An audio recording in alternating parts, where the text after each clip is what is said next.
John, thanks for joining us today at the Cranfield KAM Best Practice Club. Very welcome. Thank you. Could you just overview what are the challenges you see in global account management in an application services environment?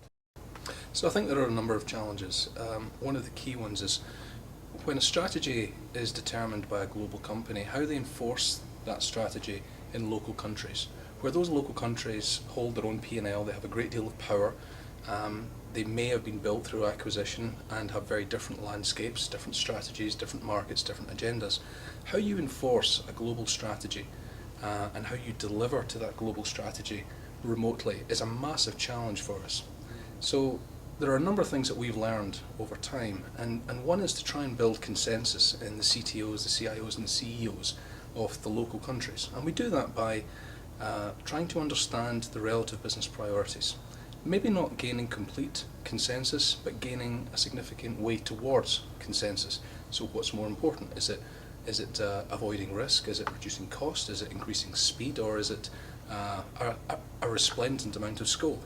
We have to come to a balance across each of those parameters that each of the local countries can deal with. Once that's signed up, that forms as a baseline for change, and that really helps focus the mind, and it elicits a fantastic debate with the local countries. So you can either understand that you're in a place where you're never going to reach agreement, or you can reach a place in a compromise that allows everyone to go forward with relative consistency. That, I would say, is one of the largest challenges that we have. So, in that backdrop, what are the keys to successfully managing global accounts? Keys to successfully managing global accounts. What's the secret? The secret, if I knew that, Mark. I think there are several things that certainly help towards success. I think the first is, against the backdrop of many of our global clients, there's so much pressure on reducing cost and increasing speed that the temptation is to move into a commoditized mode where manufacturing style, you produce your product, but you don't create the time to think. You don't create the time to truly align to the business and understand the value. So one of the key things that I always try and drive through my teams is creating time to think. To sit, personally I do it on a Monday morning. Before I switch on my email, my phone, I sit for 45 minutes and I think, I plan, and I conceptualize how I'm going to bring value to my customer. There are so many people out there offering a good basic service that if you drop into a commoditized provision of service, you can get beaten very, very simply. So we have to differentiate ourselves, and the way we do that is by truly taking a time to understand our clients, truly thinking about how we can leverage our own organizations to bring something remarkable and something special to our client. So I think that's one side, creating the time to think. And I think the other side is making sure we don't treat our people as commodities.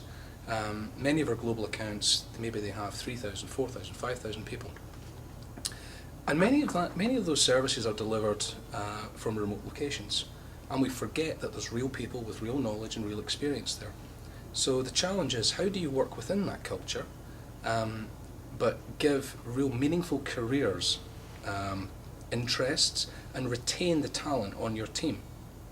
Ultimately, if you have people who've been there for 3, 4, 5 years, are progressing through the ranks, you have a deep, deep level of expertise from a technical point of view, from a business point of view, and from a client trust point of view, which can only be beneficial to the wider account.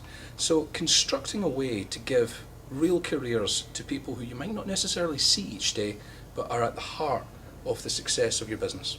John, just one last question. Sure. I work with many organisations, and when they are aspiring to become more customer-centric, to put the customer at the centre of what they're doing, and it's part of their key account management programs or their customer management programs, they look outside, and the name that keeps coming back to me that they've observed or that they've been fortunate enough to look into is IBM. So my question to you would be, is this customer centricity trait that you have, is it in the culture routinely, or is it something you're still having to work hard at? I think the two go together. I think it definitely is in the DNA. If you look at the IBM vision and the IBM mission statement, it's about innovation for our customers and for the world. It's innovation that matters. And that's typified really by things like the Smarter Planet agenda, where we make fundamental market-breaking insights that help not just energy and utilities companies, but you and I in our home become more cost effective, more aware of the environmental impacts. Being customer centric is very much at the heart of who we are. It's what clients expect of us, and in fact it's what clients demand of us, and very rightly so. So we pride ourselves on the focus that we have. We're measured on it. Our success as individuals, as teams, as business units is very much focused around how we delight our clients. And I would also say we should look at the amount of money, the very significant amount of money that we put into research and development. There's a huge investment by IBM in trying to stretch the market, trying to push the industry insights that we've got and bring that market leading innovation, thought and value that will truly make a difference. John, thank you very much for your time. Very welcome. Thank you for having me.